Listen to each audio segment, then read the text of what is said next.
تو دادا نے کہا کہ مجھے پتہ چل گیا ہے کہ آپ کون صاحب ہیں اور آپ کس دنیا سے تشریف لائے ہیں، لیکن خیر آپ عصر کے ٹائم آ جائیے گا اور انشاءاللہ آپ کو مٹھائی کے حوالے سے کوئی شکایت نہیں ہوگی۔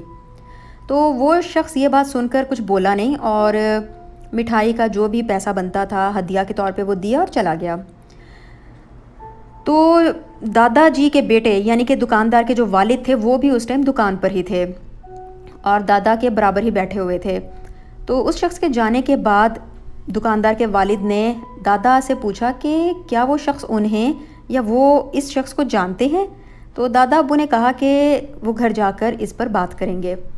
رات کے کھانے کے بعد پھر دادا ابو نے دکاندار کے والد کو اپنے پاس بلایا اور ان سے کہا کہ جو میں تمہیں بتا رہا ہوں اسے غور سے سننا اور ہمیشہ یاد رکھنا۔ اس دنیا میں جس طرح ہم انسان آباد ہیں نا، ویسے ہی ایک ایسی مخلوق بھی ہے جسے اللہ نے آگ سے بنایا ہے۔ ان میں اچھے بھی ہوتے ہیں، برے بھی ہوتے ہیں۔ تو آج شام کو جو شخص ہماری دکان پر آیا تھا وہ انسان نہیں تھا، لیکن کیونکہ ان کے پاس بھیس بدلنے کی طاقت ہوتی ہے اس لیے وہ انسان کے روپ میں آیا تھا، لیکن اصل میں وہ اچھے جنات میں سے تھا۔ یہ سن کر میرے والد صاحب ڈر گئے اور انہوں نے پوچھا کہ لیکن ابا آپ کو کیسے پتہ چلا کہ وہ جن ہے؟ اس پر میرے دادا نے مسکراتے ہوئے کہا کہ بیٹا یہ جو میں تھوڑے بہت وظائف پڑھتا ہوں نا، یہ اسی کی برکت ہے۔ اللہ تعالیٰ نے تھوڑا کرم بنایا ہوا ہے۔ یاد کرو جب وہ دکان میں داخل ہوئے تھے تو کیسے ہر طرف تیز خوشبو پھیل گئی تھی، اور پھر جب میں نے آنکھ اٹھا کر دکان میں لگے شیشے میں اس شخص کو دیکھا تو وہاں پر اس کا شیڈو نہیں تھا، اور اسی سے میں سمجھ گیا کہ وہ انسان نہیں ہے، کیونکہ جنات شیشے میں دکھائی نہیں دیتے۔ تو کل وہ مٹھائیاں لینے پھر سے آئے گا، اس لیے انہیں دیکھ کے تم نے گھبرانا نہیں ہے۔ میرے دادا کی یہ بات سن کر میرے والد جو اس وقت بالکل ینگ تھے انہوں نے دکان جانے سے صاف انکار کر دیا۔ تو جیسے دادا ابو نے یہ بات سنی انہوں نے کہا ٹھیک ہے جیسے تمہاری مرضی، لیکن کیونکہ میرے بعد یہ دکان تم نے ہی سنبھالنی ہے تو ایک بات ہمیشہ یاد رکھنا کہ جب بھی یہاں یا کہیں بھی اپنی مٹھائی کی دکان بناؤ تو اس میں ایک تو تم نے چاروں طرف شیشے ضرور لگوانے ہیں، تاکہ اگر قسمت سے کبھی تمہارے پاس ایسا کوئی گاہک آئے جس کو تم نہ جانتے ہو یا جس کا تمہیں عکس نہ نظر آئے اور وہ کسی اور دنیا سے ہو، تو تم ان سے اچھے طریقے سے بات کرو اور باوضو ہو کر ہمیشہ اپنا کام کرنا۔ یاد رکھو کہ وہ مخلوق بھی اللہ والی ہوتی ہے، ہمارے کام سے خوش ہوں گے تو روزی کی برکت کے لیے دعا کریں گے۔ اگلے دن عصر کے وقت وہ صاحب پھر آئے۔ میرے والد اس دن دکان پر نہیں گئے، لیکن میرے دادا ابو نے وعدے کے مطابق باوضو ہو کر خود ان کا آرڈر تیار کیا تھا اور بہت ہی عزت سے ان کو پیش کیا۔ وہ صاحب یہاں سے خوش ہو کر گئے اور رزق میں برکت کی انہوں نے خوب دعائیں دی۔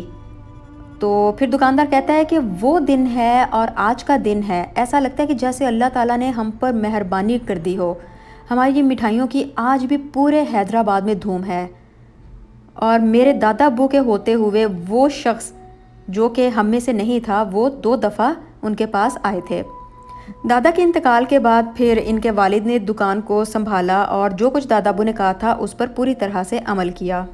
آج بھی اس مٹھائی کی دکان میں چاروں طرف شیشے لگے ہوئے ہیں، اور جب بھی ایسا کوئی آرڈر آتا ہے جو کہ بہت بڑے لیول کا ہو تو دکاندار بتاتا ہے کہ میرے والد باوضو ہو کر ہی ہر چیز تیار کرتے ہیں۔ ان کی یہ بات سننے کے بعد جو میری سبسکرائبر ہیں وہ بتاتی ہیں کہ میں نے غور کیا کہ آپ پاکستان کی کسی بھی شہر کی کسی بھی مٹھائی کی دکان پر چلے جائیں، آپ کو چاروں جانب شیشے لگے نظر آئیں گے۔ ان شیشوں کا ہونا ہر دکان کے لیے لازمی ہے۔